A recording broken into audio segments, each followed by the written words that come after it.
Welcome to the CivilNet podcast. I'm your host, Paul Vartan-Sukiasian. March is known as Women's Month in many parts of the world, including Armenia. So we've invited Ani Jilozian, Director of Development of the Women's Support Center NGO in Yerevan, to be our guest to discuss the state of women's rights in Armenia through the lens of the issue of domestic violence. Thanks for joining us, Ani. Thanks so much for having me, Paul. It's a pleasure. Well, it's a very important subject and one that might not get as much notice in the diaspora that maybe, it deserves. Many people come here for vacations and happy things and don't really want to think about the darker sides. However, this is very vital work that the Women's Support Center does. So could you tell us a bit about that first? Absolutely. Just prior to talking about the organization, maybe I should just give a couple of statistics so people understand the scope of the issue. So the best data that we have is from a household survey conducted in 2021, which showed that approximately 1 in 4 women will have experienced economic abuse at some point in their lifetime by an intimate partner or family member.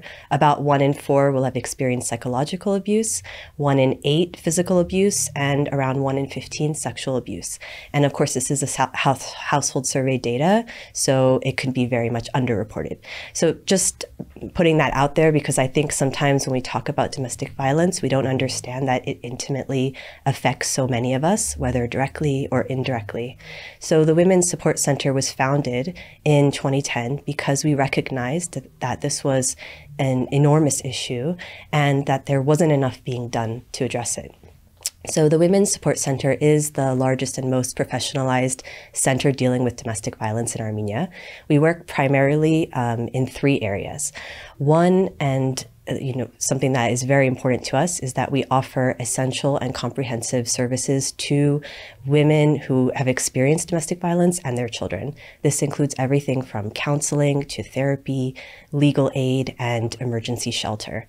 We also offer economic empowerment programs for women and educational opportunities and skills building opportunities. We also are very active in improving knowledge and attitudes around domestic violence in Armenia through campaigning and through public actions.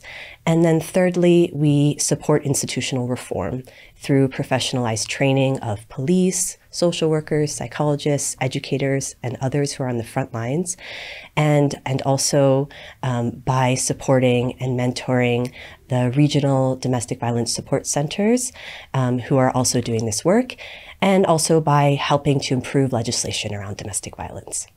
Ah, well, you're originally from Philadelphia, just like me, and so our viewers who might not know you as well as I do might not realize that you've been living in Armenia on and off since 2007, and for much of that time you've been very active in the field of women's health and rights.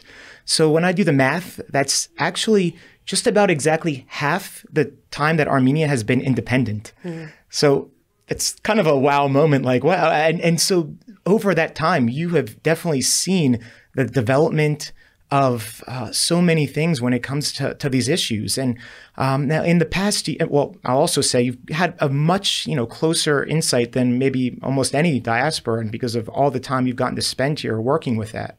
Now, in the past year, the Armenian parliament passed a landmark overhaul of the country's domestic violence legislation, but your experience goes back to when there was no protection whatsoever. Can you tell us about that and how we got to where we are now? Absolutely.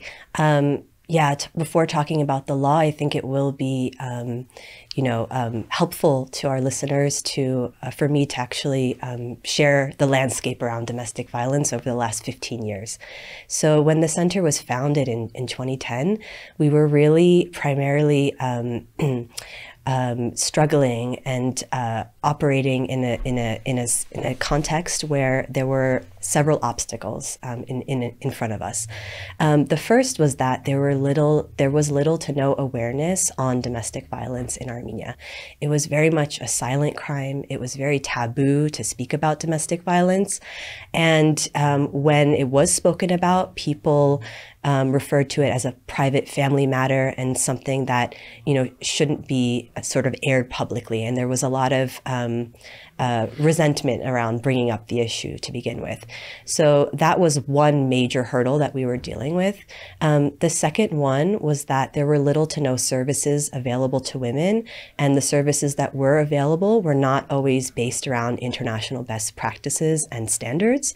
And all of the services that were available were primarily centralized here in Yerevan, meaning that women in some of the most remote and rural parts of the country simply didn't have accessible services to them. They would have to come to Yerevan to access services.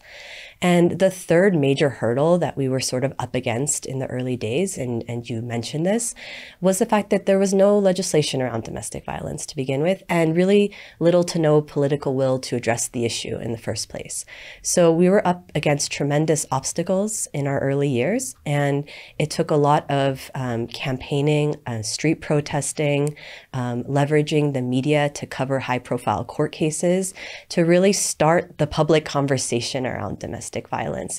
And in the early years, this was really crucial because, you know, the landmark overhaul of the law was one major change that was made. But prior to that, we made a lot of change at the societal level, you know, simply by getting media to cover what was going on in the courtroom and outside of the courtroom when victims were being subjected to victim blaming by judges and prosecutors, when the perpetrator and his family would show up and physically and verbally assault the victims and the advocates who were there to represent them and support them. This was something that wasn't in the public eye prior to around 2012, and then that public conversation started. So this was really intrinsic because you can pass a law, but if people are not in favor of it, if the community at large is not aware of the issue, there's really not going to be much done in a dynamic way to create a system that supports victims and their families. So that was one major thing that, you know, really shifted public perceptions. And of course, this is a collective effort. Our organization, the Women's Support Center, and others in this field were really, you know, trying to raise awareness through campaigns, through street protests, which in the early days, that was the best means to really get you know, authorities to take the issue seriously, because there were not a lot of other mechanisms that we could use. Now we take social media for granted now, but that was way, especially in Armenia, was not nearly as developed. Absolutely, you're totally right. And so it was very easy sort of to have this issue be shrouded in secrecy. So when the word started getting out that, you know, domestic violence exists in Armenia just as it does everywhere else in the world, and it's an issue that really needs to be taken seriously, that took years and decades of work to get to that place. So this was a real grassroots effort. And then by 2017, we had enough grassroots activism and pressure from the bottom up, and added to that, we had top-down pressure coming from the European Union, which made state budget support contingent on passing a domestic violence law. So there were enough sort of things happening at the same time for the law to finally get adopted in 2017. And of course, at that time, it was very flawed. And there are a lot of ways in which this law, you know, was not set up to properly protect survivors. And we knew this at the time, but we understood that this was a stepping stone, and this was a first step, and that we would have to work over time to improve the legislation. So that's exactly what we have done. Yeah, something is better than nothing. And that gives me kind of two questions. The first one being, so during this period where you know, it's when you say it in just a couple of sentences, it almost sounds easy. Like, yep, we just got awareness out and things happened. But this would have been a very unpopular thing to say. What did you see? You know, what were you up against, and what did you kind of see? How did you know that it was changing? Were there things that, you know, signals and signs that, okay, people are more open to discussing this now? Mm-hmm. Yeah, you're absolutely right. There was a lot of public backlash, especially in the early years. And especially we had a huge sort of wave of what we call anti-gender campaigning in 2013. This was a very politically motivated because at the time, you know, Armenia diverted away from the European Union and toward the Eurasian Economic Union, if you remember. And so, you know, gender issues, these issues are always used as a political tool. And, you know, it was used at the time. And in 2013, we had a lot of ultra-nationalists, a lot of ultra-conservative parties speaking up against women's rights and women's issues. And the same thing happened in 2017 around the passage of the domestic violence law. There was a lot of misinformation and disinformation being put out there about how the law would enable authorities to, unlawfully take children out of the home, or that it was somehow going to push forward a same-sex marriage agenda. There were a lot of this misinterpretation and purposefully politicizing this issue in order to sort of galvanize the masses around this and divert attention away from what was going on politically. So this was happening in 2017. Another sort of pivotal and critical moment was the signing of the Istanbul Convention. So a lot of people, when they hear Istanbul Convention, they think that it has to do with Istanbul or Turkey. It doesn't. It's simply a convention to support women, victims of domestic violence and violence against women, and it happens to be signed in Turkey. So again, that also created a lot of misinformation and disinformation.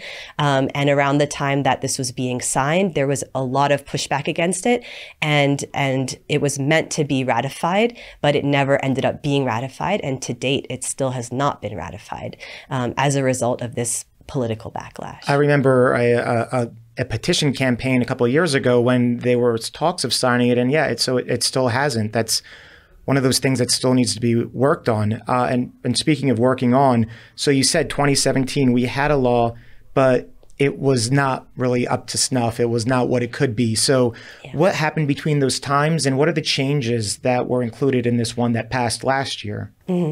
Yeah, so in 2017, when the law was adopted, there was a heavy focus on reconciliation between victim and perpetrator.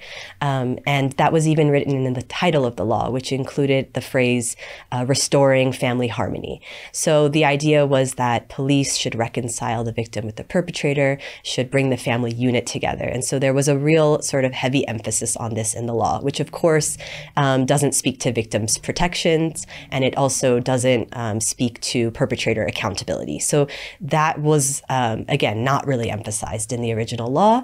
And the protections that were available to women were not as comprehensive as we have now.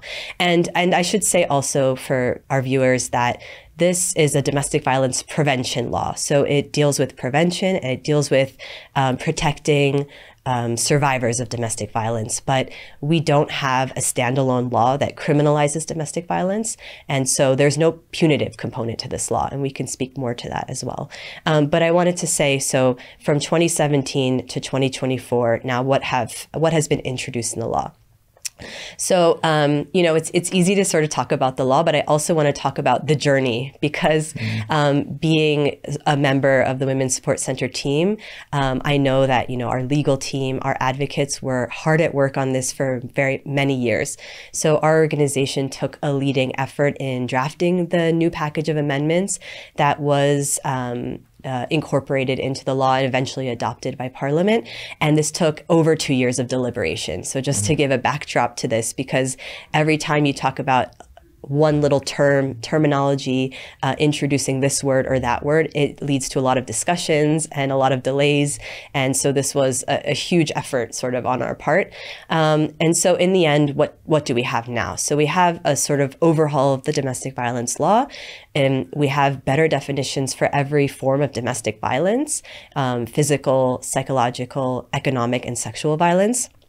We also have, very importantly, the introduction of an intimate partner violence concept.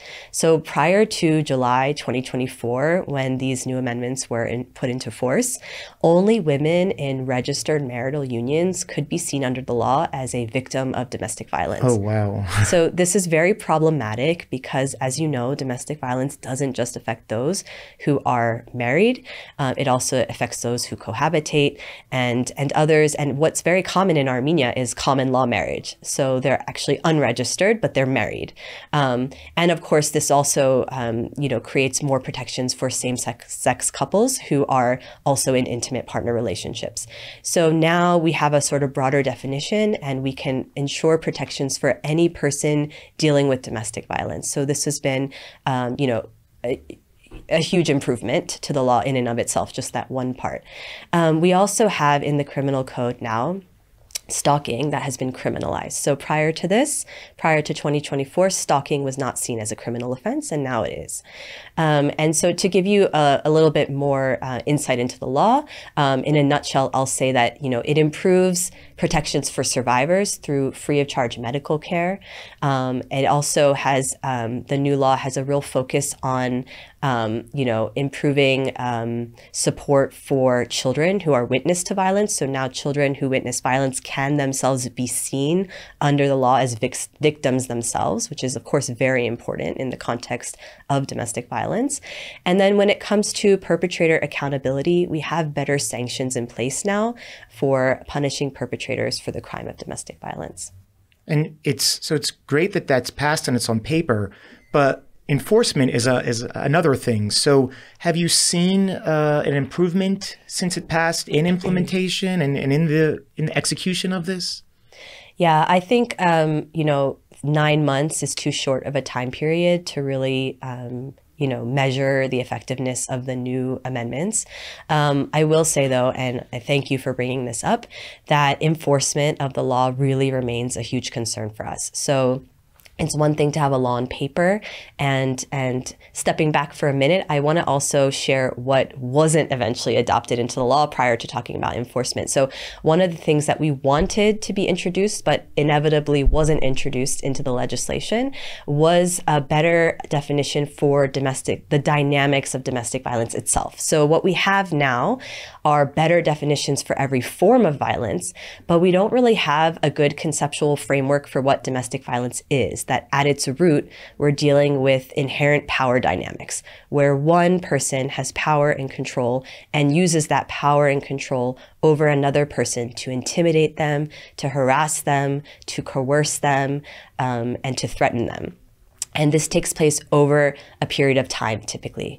So that sort of broader definition of domestic violence and the dynamics of it are still not included in the law. And to coming to your point about enforcement, this leads every day to improper enforcement of the law, because what ends up happening is the law is misinterpreted. And I'll give you just a very concrete example of this. So if there's a police officer who's not well sensitized to domestic violence, doesn't understand the dynamics that are at play, and goes to a home where there's been a call about domestic violence and sees on one hand a person, typically a man who has perpetrated the violence, and a woman, victim, who has been violated, but sees also, let's say, marks on the abuser. For instance, the woman might have acted out of self-defense by biting, by scratching, and so you see signs of abuse on both parties. So if a police officer doesn't understand that one person is in fear, one person is the one being intimidated and being abused, and the other person is using self-defense, and the other person is the perpetrator, then what'll happen in practice is that they'll fail to identify the predominant abuser, and they'll give emergency protective orders or restraining orders to both parties. In the West, we call this mutual protection orders. And this is really problematic because now a woman, the victim, is seeing herself as a perpetrator of violence, which creates a lot of problems for her, later on. So this is just one way in which misinterpretations of the law lead to enforcement issues. So that's why it's really important to have everything be very well specified. But beyond that, it's not just about the law, as you said. It's about getting people, specialists who are sensitive to the subject matter to really take it seriously. And what we see in practice is that we've made a lot of improvements, but there's still a lot more improvements to be made. So if I look at the police force, our organization since 2013 has been working very closely with the police authorities to train them and to sensitize them on domestic violence. And there was a specialized unit in 2013 that was established specifically to address domestic violence. And we've worked with this unit over a decade-long period. Over time, we've seen a lot of improvement in their response. We see that they are issuing protective orders more than they ever did before in larger numbers every year. And we see that overall, they're documenting cases better than they ever did before. But we still see a lot of gaps in the police response. For instance, there is not really, arrest and detainment used as frequently as it should. In fact, it's rarely ever that a person will be arrested and detained for the crime of domestic violence. We see that police reports are often filled out incorrectly, which then leads to issues later on. And we still see police officers who attempt to reconcile the victim or simply turn her away.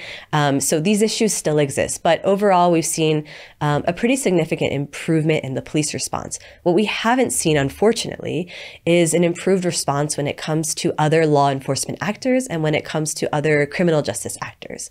So to give you an example of this, let's say a case, goes from the police to the investigation. So the investigation should take a 24-hour period. If a woman is in need of a forensic examination, she needs to then be referred for a forensic exam. If these procedures are delayed, which happens frequently in our line of work, it could be 36 hours, it could be, as long as 3 days until a woman can be seen by a forensic doctor. In a situation of domestic violence, that means that sometimes the evidence of the abuse is no longer visible. So again, this creates problems for her. If we look at judges and prosecutors and the criminal justice system writ large, we see that there is still tremendous work to be done here because criminal justice actors are engaging in victim blaming. They're failing to protect the rights of survivors. And we see women and children who experience domestic violence falling through the cracks of the criminal justice system every single day, owing to this lack of sensitivity and lack of coordinated response.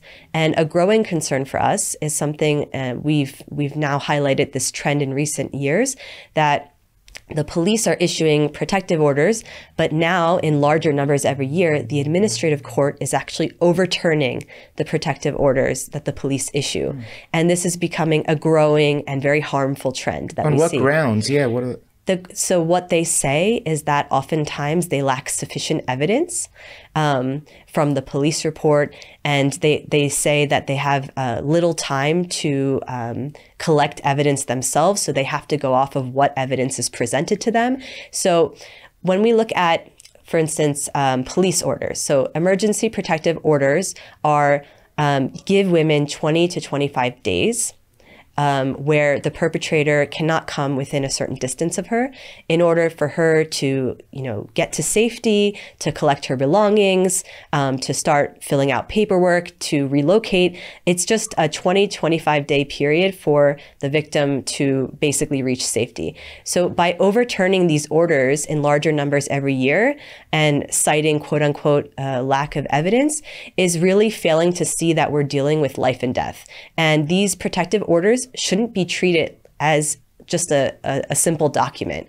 It should be seen as what it is. So we should err on the side of caution, assuming that the police officer has done his due diligence to properly investigate the scene of the crime. He has delivered or she has delivered a protective order, meaning that there was enough evidence to suggest that domestic violence took place, and the courts should go off of that. But that's not what's happening in practice. Now, one thing about domestic violence statistics, and you kind of alluded to this, they are filing more and more citations on this. And so the number of reports of domestic violence is going up. So naturally, that can be read as domestic violence is on the rise in Armenia.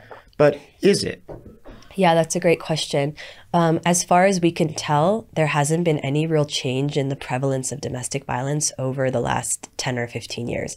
What has changed, as you highlighted, are reporting patterns. And, we actually see this as a positive thing because since 2021, particularly, we've seen a 20% uptick in our case numbers. So if in 2021, we had approximately 650 women and children coming through our doors that year, that's now doubled.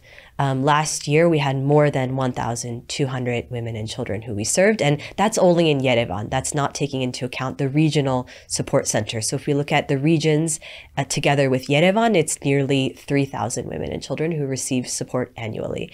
So this is showing that we're getting more and more people reaching out. And this kind of speaks to, the issues that I alluded to in the beginning of our conversation. There's much more awareness raising on this topic. People are now speaking about it. It's no longer a sort of hidden epidemic. Secondly, we now have legal mechanisms in place to support victims, and women know about this. So they know that there's a law. They know that there's victim services available. There is some growing confidence in the police owing to an improved police response over the years. I won't say there's a great confidence in the police, but it's growing. And there's also a growing confidence in our specialist support centers who are offering these services. So I think altogether, this is really creating, more confidence in women, and they're really accessing support more than they ever did before.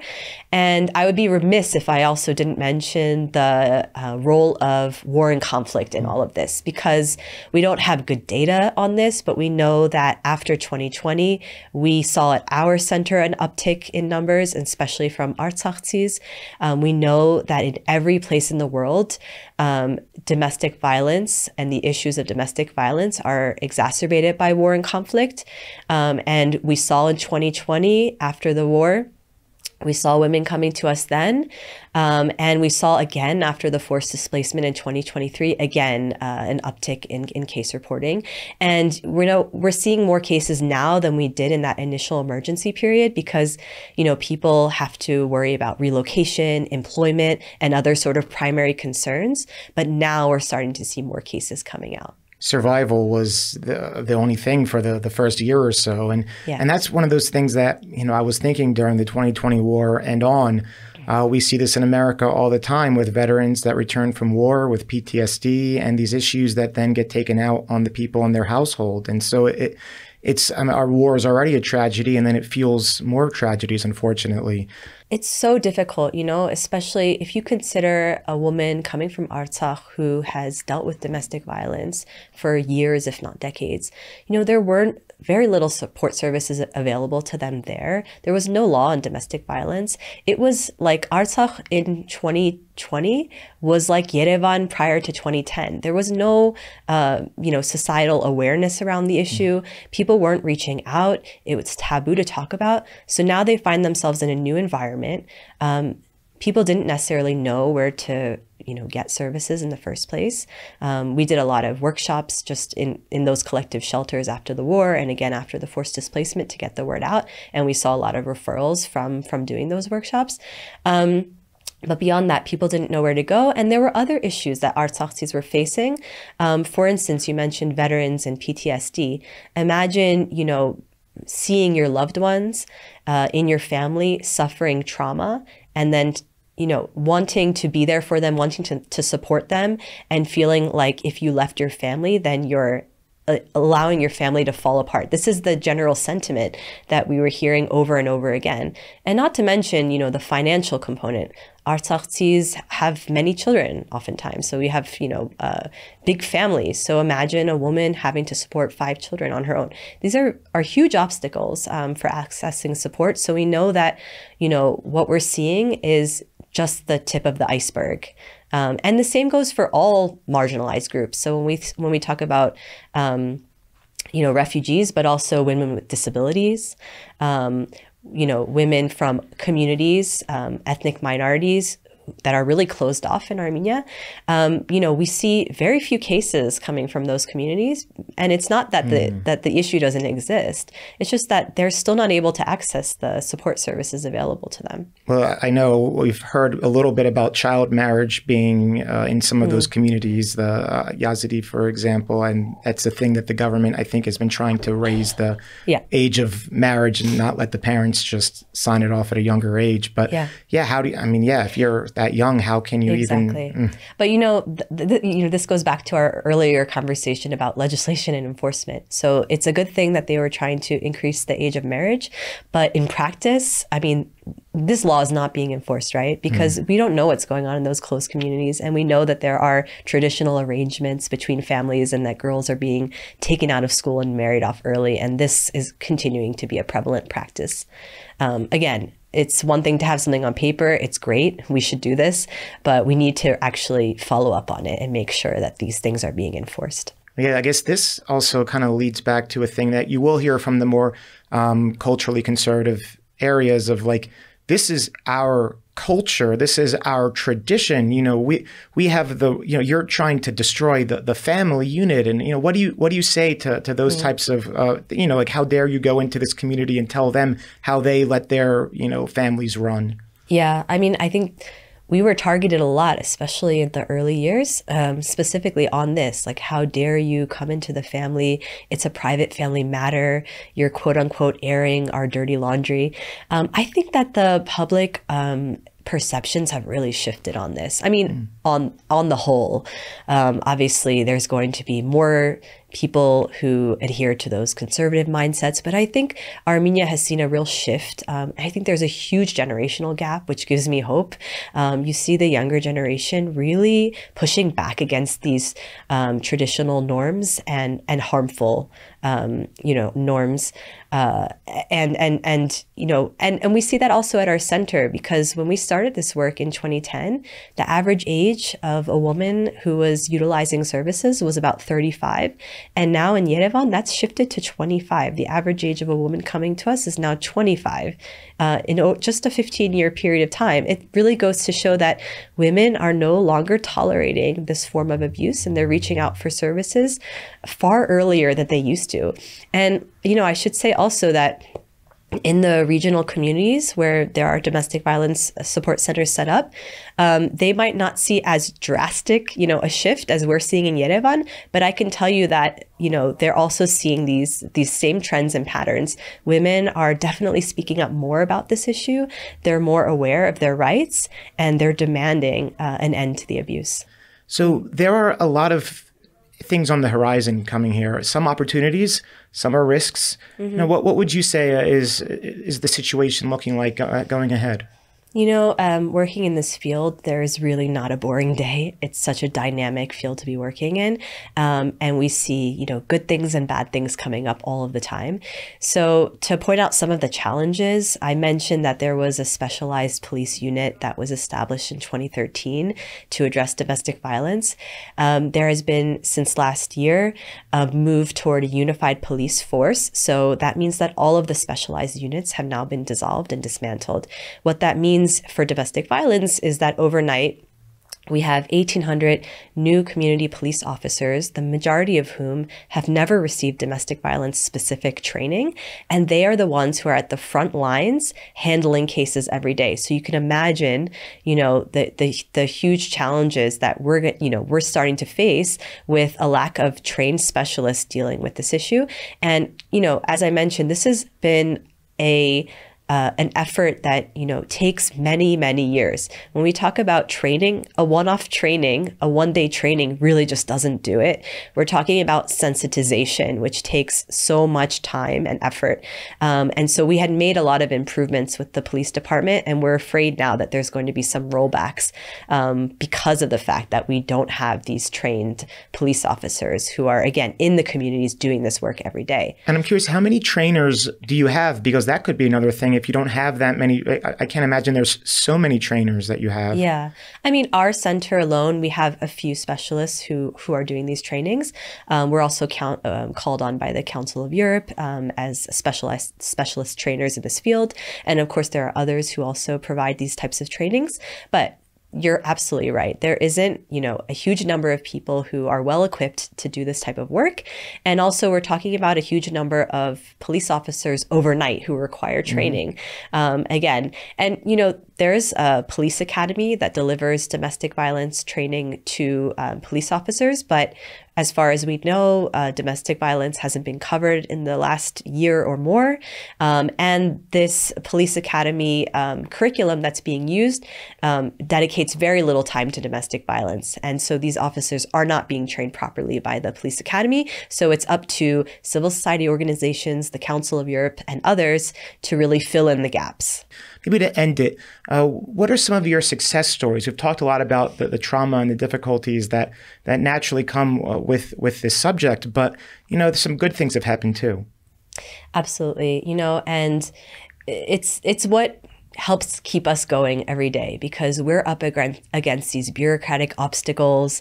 We're up against a criminal justice system that favors perpetrator rights, and so it's really a battle every single day. But we do see women who were able to help, who after coming to our center, after coming through our shelters, are able to successfully reintegrate into society, to make something of their lives. I was speaking with a group of women at our center last week, and there was one woman, with us that day, and I remember seeing her 2 years prior, walking up the steps to our center with her head down and with tears in her eyes. So seeing her, glowing, expressing so much, happiness and satisfaction, it really is what helps keep us going. And this woman went through tremendous, awful, just unimaginable abuse for so long, and yet,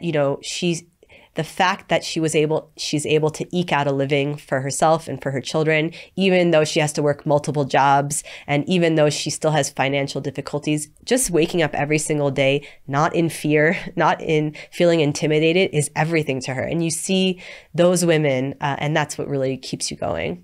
Well, this is repairing lives, a very important thing to see. Yeah. And the real heroes of this work are, and they don't receive nearly enough credit, are the social workers, the psychologists, the lawyers who are there on the front lines every single day supporting women. And of course, the women themselves are heroes for, despite all of the odds, breaking the cycle of abuse. Our unsung heroes. Well, thank you so much for joining us and telling us about it. Thank you. It's been really a pleasure, Paul. And thank you for listening to the CivilNet podcast.